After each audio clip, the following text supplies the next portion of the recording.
여호수아는 여호와의 구원이라는 뜻이다. 본명은 호세아였고 에브라임 지파의 눈의 아들이었다. 일찍부터 모세의 수종자가 되어 측근에서 그를 도왔으며 모세의 감화를 받은 하나님의 사람이었다. 여호수아는 신앙심이 강하여 하나님을 신뢰하고 맡은 일에 충성된 사람이었다. 여호수아는 청년기에 이미 영적인 사람으로 길들여져 있었다. 회막을 떠날 줄을 모르고 기도하였다는 성경의 기록이 이를 뒷받침하고 있다. 또한 12명의 정탐꾼을 각 지파에서 선발하여 가나안 땅에 파송하였을 때 여호수아도 그중 한 사람이었다. 이때 10사람의 불신앙의 보고와 여호수아와 갈렙의 신앙의 보고는 유명한 간증이 되었다. 결국 여호수아는 하나님의 허락 속에 모세의 안수를 받고 그의 후계자가 되었다. 그 후 가나안 7족속을 진멸하고 그 땅을 12지파에게 분배하는 이스라엘 민족의 지도자가 되었다. 여호수아는 이스라엘 백성이 애굽에서 혹독한 학대를 받으며 노예 생활을 하고 있을 때 태어나 자유를 구가할 해방의 날을 고대하며 성장하였다. 날이 갈수록 극심해지는 애굽의 억압이 더 이상 견딜 수 없을 만큼 이스라엘 백성의 숨통을 잴 때 하나님의 능력으로 이스라엘의 구원을 이룬 모세를 따라 귀한 길에 오른 여호수아는 모세로부터 많은 영향을 받았다. 무려 40년간이나 모세의 부관으로 있으면서 여호수아는 지도자가 갖추어야 할 연단을 받고 하나님의 뜻 안에서 모든 것을 판단하는 긍정적인 신앙을 소유하게 되었다. 모세가 세상을 떠난 뒤에도 지도자의 궁핍을 느끼지 못할 만큼 여호수아는 모세의 자리를 잘 지켰다. 모세와 여호수아는 선민을 애굽에서 가나안으로 인도하는데 자기들의 사명을 만족스럽게 바로 감당했고 선민의 지도자의 자질을 잘 갖춘 하나님의 종이었다.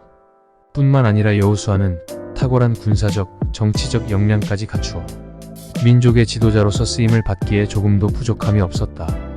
계속되는 고난과 역경 속에서도 하나님의 절대적인 능력을 믿고 소망을 잃지 않는 여호수아는 결국 모세의 후계자로 지목받게 되었다. 하지만 자신에게 부여된 임무를 감당하기에 부족함을 아는 여호수아는 두렵고 떨릴 뿐이었다. 그러나 하나님께서 권면과 약속의 말씀으로 큰 힘을 주시고 백성들까지도 지원하여 순종을 약속함으로 여호수아는 강하고 담대한 지도자로서 첫 출발을 할 수 있었다. 성령 충만하여 지혜가 뛰어나고 하나님의 능력이 함께하는 여호수아는 이스라엘 백성을 약속의 땅 가나안으로 인도하였다. 오직 야훼 하나님만을 의지하고 나아가는 믿음의 행렬 앞에 요단강이 갈라지고 철옹성 같은 여리고성이 무너지는 기적이 일어났다. 강하고 담대한 믿음으로 무장한 여호수아의 군대는 가나안 족속들을 차례로 물리치고 하나님께 약속받은 땅을 점령해 나갔다. 가나안 족속들과의 전쟁이 하나님의 성전임을 아는 여호수아는 하나님의 지시에 복종함으로써 승승장구할 수 있었다.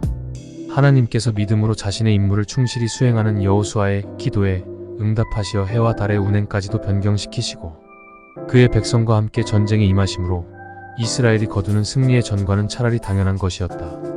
이와 같이 믿음과 순종함으로써 하나님의 성전을 치르고 가나안 땅을 점령한 후 여호수아는 각 지파별로 토지를 나누어 주었다. 자신의 몫에 욕심을 내지 않고 먼저 백성들에게 공정하게 토지를 분배해 준 여호수아는 자신을 위해서는 작은 산지만을 차지할 정도로 청렴한 인물이었다. 그러나 이처럼 훌륭한 지도자로서의 면모를 보인 여호수아도 두 가지 실수를 보였다. 가나안 정복 과정에서 하나님의 뜻을 묻지 않고 기브온 거민들과 언약을 맺음으로 훗날 이스라엘이 남북으로 분열되는 씨앗을 남겼다. 또한 후임자를 육성치 못함으로 인하여 사사시대에 이르러 혼란을 야기케 하였다. 그러나 85세에 민족의 지도자로 세움을 받아 110세에 죽음을 맞기까지 자신은 물론 그의 백성에게 하나님을 경외하는 것을 최우선으로 강조하며 스스로 본을 보인 여호수아의 생애는 모든 그리스도인에게 귀감이 되고 있다. 어떠한 위험이 다가와도 오직 하나님만을 의지하고 순종하며 강하고 담대하게 나아가는 그리스도인은 영원한 약속의 땅, 새 예루살렘 성에 들어가게 될 것이다.